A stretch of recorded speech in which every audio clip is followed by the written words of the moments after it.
अली, क्या अभी तक कुछ अपडेट मिल पाया है? क्योंकि सब हैरान है कि आखिरकार ऐसा हुआ क्या कि एकदम से वो दो देश जो एक दूसरे के दुश्मन बने हुए थे, जो लगातार एक दूसरे पर हमला तेज कर रहे थे, उनके बीच में सीज फायर हो गया है।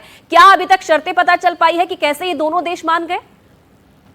इसमें बस थोड़ा सा एक अपडेट दे दूं कि 4 बजे से पहले, अभी मेरी ईरान में भी बात हुई, तो 4 बजे से पहले कुछ मिनट पहले तक ही ईरान के अंदर कई ब्लास्ट हुए और वहां के जो लोग हैं उन्होंने बताया कि इस तरीके का ब्लास्ट हुए थे जो हमने अभी तक जो इजराइल से जंग हुई है उसमें हमने नहीं सुना। यानी वो 4 बजे से पहले पहले था, जो कि एक शर्त थी ईरान की भी, कि 4 बजे के बाद उन्होंने कोई हमला किया तो हम फिर से अपना जंग उनसे शुरू कर देंगे। पहली चीज। दूसरी चीज जो एक निकल के आ रही है वो ये है कि जहां यूएस अभी चाहता था कि अब शांति हो जाए, क्योंकि वो और नहीं चाहता कि उसके यूएस बेस पे अटैक पड़े, उस पर अटैक करे ईरान, तो एक यूएस की ये तरफ से ये था। इजराइल ये चाहता था कि अब क्योंकि वो उसकी लोग उसके बाहर जा रहे हैं, देश छोड़ छोड़ के जा रहे हैं, इनफैक्ट उसकी जो बड़े बड़े जो सेंटर्स हैं, उनकी जो रहने के घर हैं, उन पे हमला हो चुका, तो इजराइल और चाह रहा था कि वो रुके। तीसरा जो ईरान के लिए जो है कि ईरान कैसे मान गया, तो वो आपको बता दें कि कुछ ही दिन में, जो ईरान के ऊपर भी इंटरनली ये था कि कुछ ही दिन में 2 से 3 दिन बाद मुहर्रम महीना शुरू होने वाला है, जो ईरान के लिए सबसे इंपॉर्टेंट चीज माना जाता है, जिसमें हजारों की तादाद में लोग बाहर निकलते हैं, मजलिसों में मुहर्रम के गम में शामिल होते हैं। तो एक ईरान के लिए सबसे इंपॉर्टेंट था कि मुहर्रम महीने के शुरू होने से पहले पहले इसको जंग को खत्म करे।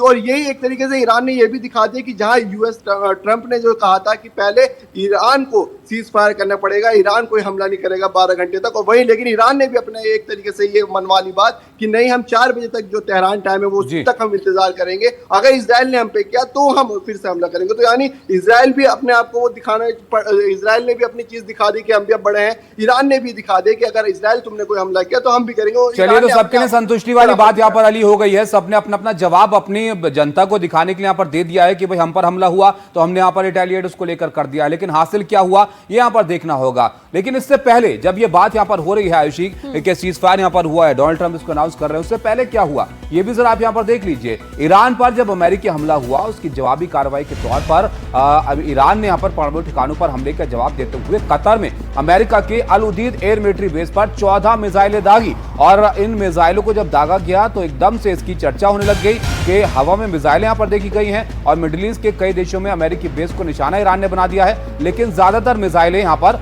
हवा में ही आयुषी नुकसान पहुंचाने से पहले नष्ट कर दी गई। बिल्कुल, और ये भी कहना है कि जबकि जो एक मिसाइल थी उसे इसीलिए छोड़ दिया गया क्योंकि वो कोई नुकसान नहीं पहुंचा रही थी। कतर ने हमले से कुछ देर पहले ही अपना एयर स्पेस बंद कर दिया। आपको ये भी बता दी कि कतर में अल उदीद एयरबेस मिडिल ईस्ट में अमेरिका का सबसे बड़ा सैन्य अड्डा है। यहाँ करीब 8,000 से 10,000 अमेरिकी सैनिक मौजूद हैं। और ये आप देखिए कल क्या कुछ हुआ है, एक ऑर्डर में हम आपको यहाँ पर दिखाते हैं। पहले हमले का आदेश यहाँ पर दिया गया, मिसाइलें लॉन्च की गई अमेरिका के बेस की तरफ, जिसमें आप देख रहे हैं उसकी तस्वीर बाकायदा जारी की गई कि ये मिसाइलें हैं, हमने यहाँ पर दागी हैं। मिसाइलों की बारिश आसमान में होती हुई नजर आई तो एयर सायरन वहाँ पर तुरंत बजने लग गए। दोहा के बाद ये दोहा की अफरा तफरी की तस्वीर आप देखिए, क्योंकि मिसाइलें आ रही थी, किसी को पता नहीं था क्या यहाँ पर हुआ है। धीरे धीरे चीजें स्पष्ट होना शुरू हुई, फिर एयर डिफेंस सिस्टम को एक्टिवेट यहाँ पर किया गया और इन 14 मिसाइलों में से 13 को हवा में ही यहाँ पर गिरा दिया गया और एक मिसाइल उस जगह पर जाकर गिरी जहां पर कोई नुकसान होने वाली बात नहीं थी। ये अमेरिका की तरफ से भी कहा गया कि हमने 13 को गिराया और एक मिसाइल जो कि जिसका निशाना अलग जगह पर था उसको यहां पर छोड़ दिया था और वो दूर जाकर यहां पर गिरी है। तो ये वो तस्वीरें हैं जो आप यहाँ पर देखिए, किस तरह का माहौल कल रात देखने को मिला आयुषी। और ये इसलिए बहुत ज्यादा यहाँ पर थोड़ा हैरान भी हैं सब कि भाई इतनी हलचल हुई, यहाँ पर एकदम से हमले की बात आई, सुर्खियां बनने लग गई पूरी दुनिया में कि भाई ये तो विस्तार हो गया यहाँ पर लड़ाई का। लेकिन उसके बाद डोनाल्ड ट्रंप आते हैं पिक्चर में और रात को वो अनाउंस यहाँ पर कर देते हैं कि भाई अब यहाँ पर सीजफायर हो गया है और सब कुछ शांति है, मिडिल ईस्ट अब शांति की तरफ बढ़ा।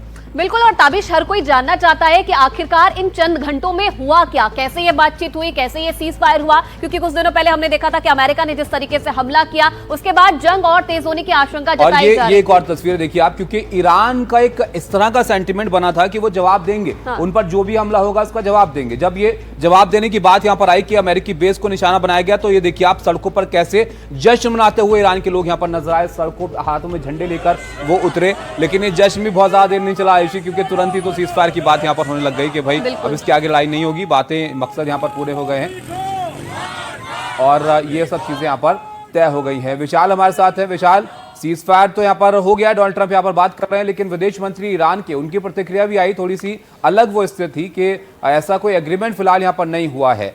तो एग्रीमेंट नहीं हुआ है तो फिर आपसी सहमति कैसे यहाँ पर बनी है? देखिए, उन्होंने आधे घंटे के दौरान 2 बार उन्होंने सोशल मीडिया पे पोस्ट किया और पहली में उन्होंने कहा कि सीज़ फायर का कोई एग्रीमेंट नहीं हुआ है अभी, लेकिन अगर इजराइल अपना हमला बंद करता है 4 बजे तेहरान लोकल टाइम तक, तो वो भी बंद कर देंगे। फिर करीब 20 मिनट बाद उन्होंने ट्वीट किया और बोला कि 4 बजे उन्होंने अपना बारे में उन्होंने बताया कि ईरान ने हमला अपने साइड से बंद कर दिया है और ऐसा उन्होंने जताया कि सीज़ फायर अग्रीमेंट हो सकता है। उन्होंने ऐसे लफ्ज़ों में सीधा नहीं बोला कि सीज़ फायर हो गया है, बट उनके ट्वीट से ऐसा प्रतीत होता है। लेकिन इजराइल अभी तक ऑफिशियली आधिकारिक रूप पे उन्होंने, इजराइल के प्राइम मिनिस्टर ने भी कुछ नहीं बोला। उन्होंने कुछ देर पहले एक बड़ी मीटिंग बुलाई थी, उसमें क्या डिस्कस हुआ उससे पता चलेगा। लेकिन ईरान और यूएस दोनों बता रहे हैं अभी कि सीज़ फायर हो चुका है और इजराइल का क्या रिस्पॉन्स आता है उस पर सबकी नज़र है अभी। बिल्कुल, और हमारे साथ तमाम मेहमान भी बने हुए हैं। जेनिया, आपके पास आना चाहेंगे क्योंकि जिस बात का जिक्र विशाल कर रहे थे और हमेशा से हमने देखा है डोनाल्ड ट्रंप, क्योंकि जिस तरीके से उनका पोस्ट सामने आया है, इस बार भी खुद उन्होंने सीज फायर का ऐलान किया है। हालांकि दोनों देशों की तरफ से अभी तक कोई ऑफिशियल बयान सामने नहीं आया है। क्या माना जाए कब तक जो ऑफिशियल स्टेटमेंट है वो दिया जाएगा? क्योंकि इस बीच ये कहना कि इजराइल ने अगर हमला किया तो उसका हमला वैसे ही दिया जाएगा, और जब सीज फायर का ऐलान ट्रंप ने किया उसके बाद भी दोनों देशों के बीच कहीं ना कहीं हमले होते रहे हैं। देखिए, मैं एक चीज बताना चाहूंगी डोनाल्ड ट्रंप के बारे में। The only thing predictable about the president of the United states is unpredictability, है ना। वो बात तो मान ही लेनी चाहिए, उस बात पे कोई डिबेट नहीं होना चाहिए, क्योंकि वो कुछ कहते कुछ और है, करते कुछ और है। एक बात मैं बताना चाहूंगी जो शायद जिस बात पे काफी चर्चा ऑलरेडी हुई है कि कैरोलाइन लिविट, जो उनकी व्हाइट हाउस प्रेस सेक्रेटरी है, उन्होंने मीडिया को बताया था ऑलमोस्ट अ वीक अगो कि 2 हफ्ते में डोनाल्ड ट्रंप अपना डिसीजन बताएंगे। वो G7 समिट से जल्दी वापस चले गए यूएस, और उन्होंने बोला लोगों को through his social media platform truth social कि आप जल्दी से जल्दी तेहरान खाली करें, राइट। और चंद ही उस कैरोलाइन लिविट के बयान के बाद, ये सोशल मीडिया पोस्ट के बाद, फिर संडे को अटैक हुआ, right, when bunker bombs were used to target nuclear facilities in Iran. और आप देख ही सकते हैं the series of events. In fact New York times को सीनियर आर्मी ऑफिशियल्स ने बताया है कि जब ये सीज फायर का अनाउंसमेंट किया था ट्रंप ने on his truth social platform, he surprised some army officials within the army as well कि ऐसा अनाउंसमेंट किया है। So as I said, one thing about him, काफी unpredictable है।